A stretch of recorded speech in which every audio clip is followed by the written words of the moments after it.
Hello everyone and welcome to this video. I'm Johnson, also known as Creative Priest. So very quickly I want to show you guys how I was able to make this golden image effect on this picture. So already you can see the before and after. This is the image after editing, and then this is the original image. So I'm just going to turn off these two layers because it's just more like my after effects on the whole design. I'm also going to turn off the whole text effects. Maybe later on we can go into that, although that's not our focus for today.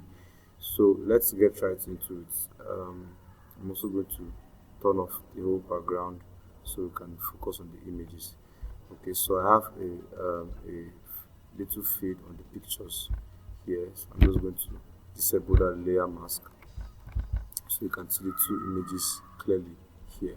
Okay, so let's start by taking off the edit. So let's just have this image, and then let me show you how you can do that on your Photoshop. So first thing you're going to do is to go to image and go to adjustment and go to black and white. So here you don't really have to adjust any settings here. Just click on OK and you have a black and white image. So ensure your image is a smart object so that you can be able to adjust this if necessary. So the next thing to do is to go to adjustment here, or you can find adjustments here too, and then go to curves. Okay, so we're working with curves. All right, so just watch and pay attention to how I'm going to be adjusting the graph on these curves, and then pay attention to the effect on the picture.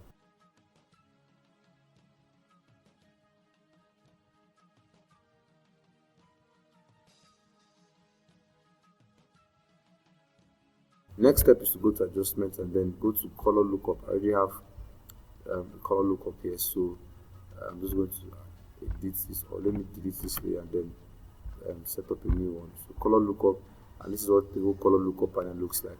Next, I'm going to click on this first icon here, and then we're going to be using the edgy amber color lookup. So you can see this is giving it the whole golden feel. Okay, so now because of my previous knowledge of Photoshop, I know that okay, there is more to this than what we have here. Okay, so I'm going to duplicate this curves layer, and you can see it looks like the golden is looking more intensified, right? So as you can see, this is good for some parts of the images and it's bad for some other parts of the images, like the face.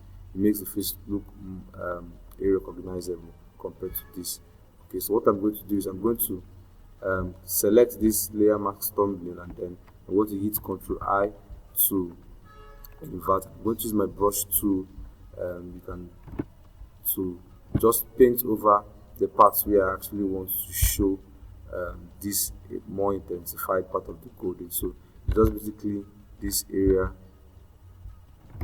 Just going to reduce this for more specificity.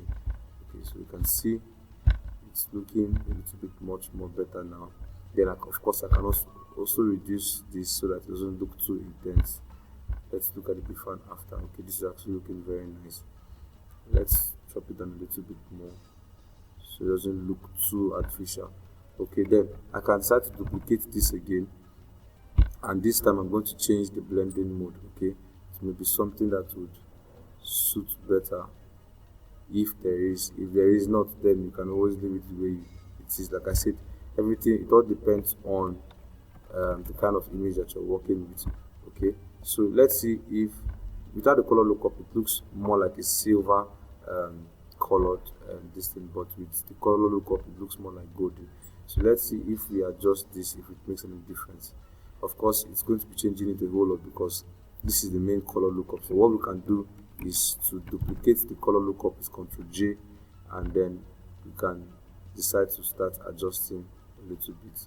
So I think I like this because it's making it look especially on the face area, it's making it look more golden. So basically the same concept. I'm going to do Ctrl I, and I might just want to reduce the opacity a little bit, and then I'm going to use my brush tool to brush over the face so that the effect appears more on the face. Okay, so let me show you the before and after here. Okay, so you can see the before and after here. I can also decide to reduce this or increase it depending on what exactly you want. So I'm just going to reduce it a little bit so that it doesn't look too golden. So of course this is not exactly the same with the original one that I showed you. So I'm going to quickly group all these, name it edit, and then or rather edit 2, and then let's compare it with the original one that you saw earlier. Okay, so I'm going to take this to the side and turn this on. Alright, so you can see the two. There is actually no much difference. The intensity are quite similar. Okay, there's actually no much difference between the two images, just depending on how you want it to come out, but the whole concept is the same. Someone asked a very important question when I posted this on my WhatsApp status. The person asked how this kind of effect would be relevant to her as a graphic designer, and I went on Pinterest and downloaded some images I saw earlier. So this is actually a place where you can apply this effect. So in this kind of design, okay, so you can see this image here. Obviously it is an AI generated image, but it may be difficult for you to find this kind of image edited like this with all this kind of effect. So what you can do is head on to FreePic or whatever design tool or AI tool you use to generate your images. For example, there is Image FX, there is FreePic and all that. So download the image, remove the background with your Photoshop, then you can duplicate the layers and then have one to have that silver color without the edgy amber color lookup, and then have the second one to have the color lookup edgy amber with applied to this other surface, and that's how you can achieve that here. So the second scenario is this, where we have a single picture that has a very similar golden effect on it, and of course this makes your whole, it looks like we're applying this to mostly church flyer designs, but you can also apply this to your social media designs and all that. So this makes your whole designing experience and the whole design game, it takes it to the next level, and of course makes it to stand out from the crowd. So I really hope you've learned a whole lot.